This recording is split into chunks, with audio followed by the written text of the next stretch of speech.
episode 5 of Alien Earth, we get to see what happened on the spaceship before it crash landed into Earth. Guys, I think I'm in love with this show.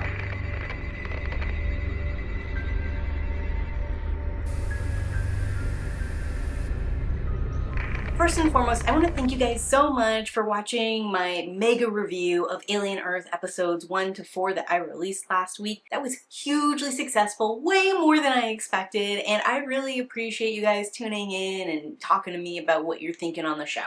And I was so excited going into this episode. I had a whole bunch of notes of things I wanted to follow up on, a bunch of theories that I was looking for more details on. I even had a tentatively planned thumbnail based off of where I thought we were going. And episode 5 comes in here like a wrecking ball and is like, nah, we gonna do a flashback and show you how those specimens escaped containment. And to be fair, I loved every second of that. It's something I really wanted, almost needed, even though it's not something that would have been good at the start of the show because it would have been way too reminiscent of like an original Alien movie. But like now that we've gotten some of this synth stuff established, now that we have proven we're going different and new places with the TV show, coming back to like the cult classic draw of the alien getting loose on the ship and killing everyone is like good time-wise. Perhaps like gives us a little bit break on some of these slower sciencey things and instills a little bit more action here.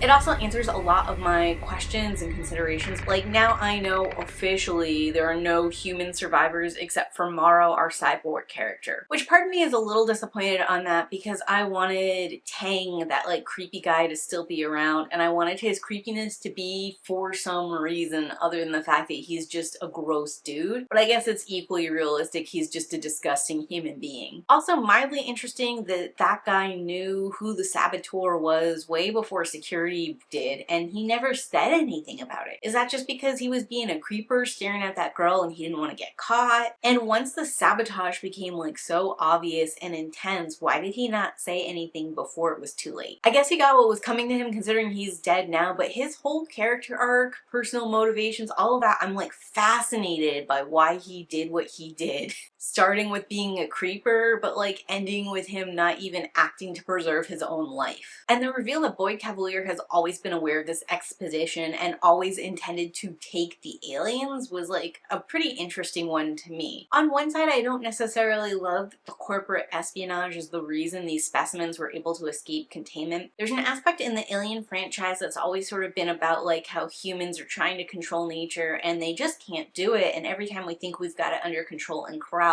they find a way to like work around our securities. Like part of what's so cool about the alien is its high level of aggression, its acidic blood, the way there's like so few things that can combat it. So I would have loved if this mission they'd undertaken had cost a ton of lives to collect these specimens, and eventually, just biding their time, they found a way to get out. Which, to be fair, it seems like the specimens would have eventually managed an escape anyways, probably even before we landed on Earth with them if left to their own devices. But certainly this sabotage sped things up dramatically. And there is part of me that likes this too, because part of what we're talking about here is like corporations taking over the world, capitalism being bad, globalization being like not such a great thing. And this sort of ties us back in like where exploration on its own is not necessarily bad, and where maybe we even had the right protocol and technology to go after these aliens even if it was at cost of lives, and to like study them further and maybe even make great scientific breakthrough with them. Although I can't imagine what that is off the top of my head. I'm also not a science girly, so I'm just not the right person to ask. We could, as humans, do all of that as a unified, cohesive front. But because there are like sub-factions here infighting, trying to get the capital from these discoveries, trying to use these discoveries to take down enemies, that's where the sabotage comes in. That's where humanity's ingenuity fails, and it's how the aliens get their opportunity to attack and slaughter and kill. I think the aliens we've seen on the show so far are fascinating and kind of both like and unlike anything we've seen in the franchise to this point. Obviously, we've got these eggs, we've got the face huggers, we've got the classic xenomorph in play. But I think part of what we're learning on the spaceship here is that all of these specimens are related to each other and might even be able to communicate with each other, which is sort of implying that all of these guys come from that like black goo that we first discovered in the Prometheus movie. Maybe even we're looking at the results of some of David's experimentation to like make the perfect creature with the black goo. Certainly, it seems like all of these creatures are highly intelligent, way more intelligent than you would expect based off of their appearance and their actions to this point. Like, the ticks know about creating a diversion where one of them is eating the dead mouse and the other one is going up to escape like unnoticed, and it knew how to open the latch from the inside. Like, that's a lot of intelligence. And then like the eyeball creature is observing all of this and either is working with these tick creatures or it's like trying to warn the human and just not doing it in an effective manner. I think based off of like how much damage the eyeball guy does, we can assume he's working with the tick creature, but it's hard to say what his motives are, except that it's very clear he knows what's going on. We later get like another example of this eyeball's intelligence when he knows that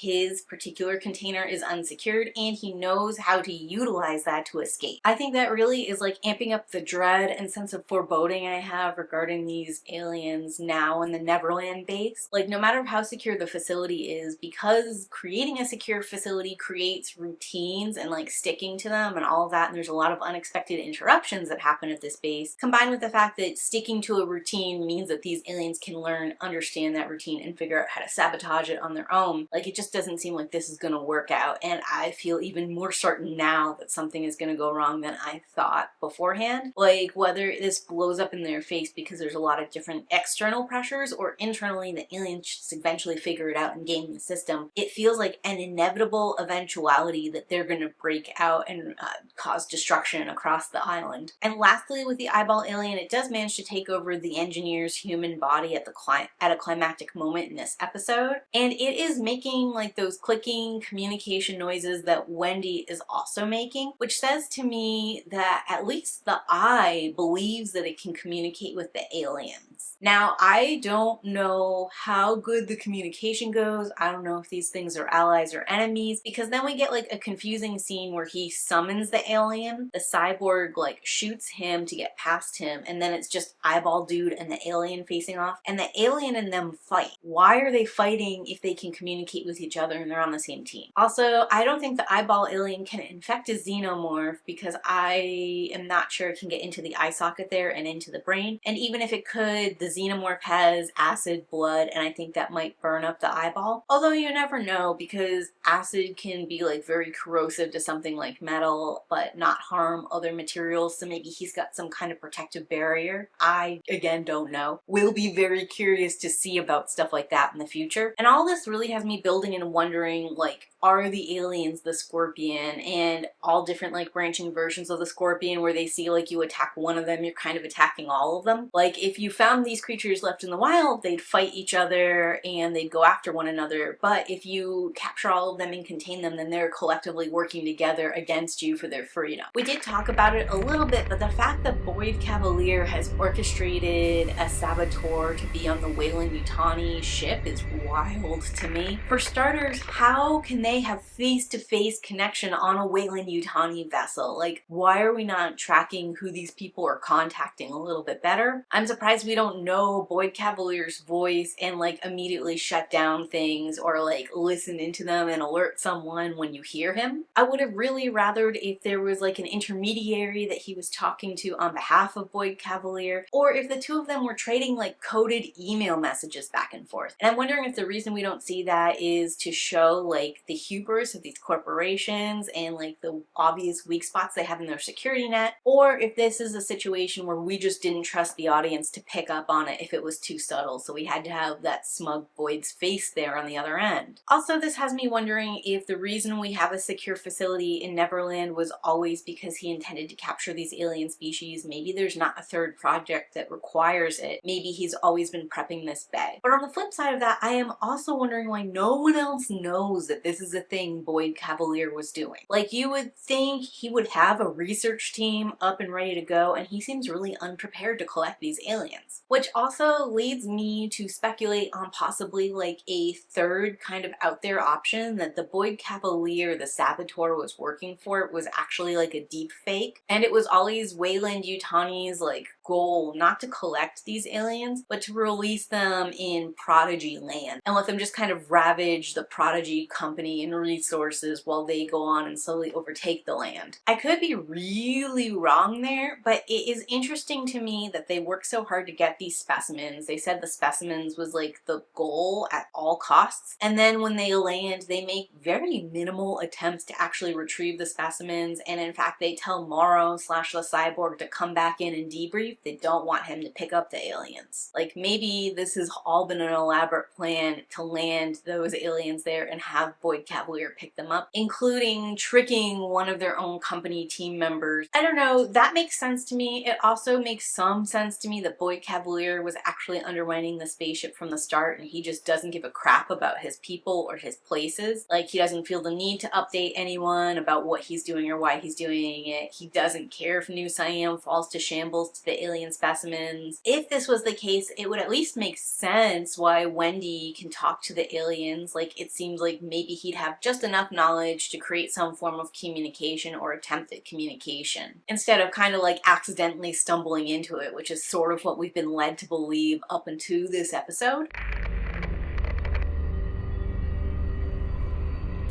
Because this episode is giving us more context, I don't know that it talks a lot about theme. I will say that under the theme of immortality though, being able to go into cryo sleep so that you can complete a 65-year mission and not actually age all that much because you're only aging during your shifts and those are like on and off cycle, is a pretty interesting concept to me. Certainly that particular variety of immortality seems more unpleasant than it does pleasant, as like the world would be changing while you're in cryogenic sleep. All the people you love and care about would be aging and dying. You might have a lot of really unpleasant stuff to adjust to when you come back to Earth. And I would think taking on these kind of missions, like the one time to take care of people, would leave you continuing to take on these missions more and more as you continue to be more of a stranger to any remaining loved ones and continue to find the world more and more unrecognizable from what you left. I do think we get a little insight into Morrow slash the cyborg, as we do get to see his daughter and that he planned to leave her for 65 years and she died like 12 years into this 65-year mission. I think this is a great actor because the look on his face does portray that this had profound impact on him, even though he's not like sharing anything in words. Whether this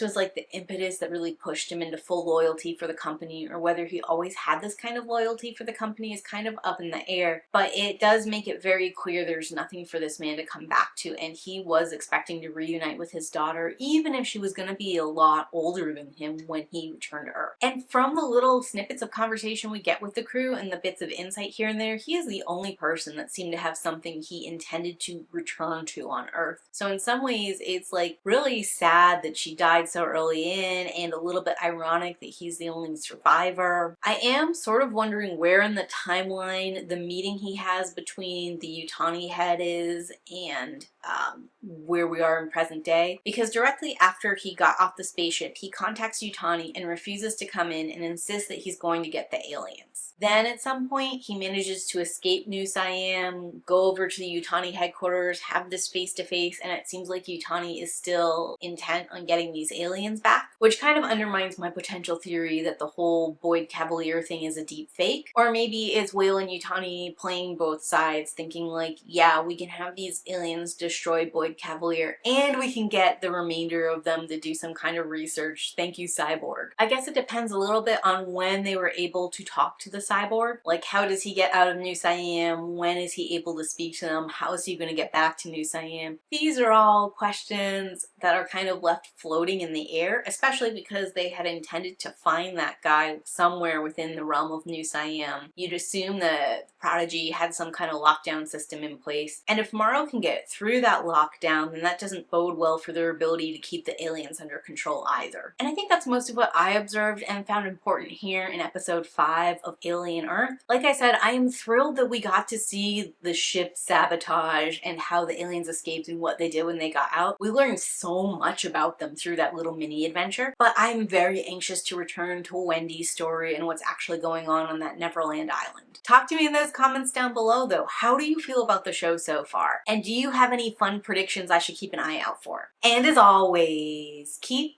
reading.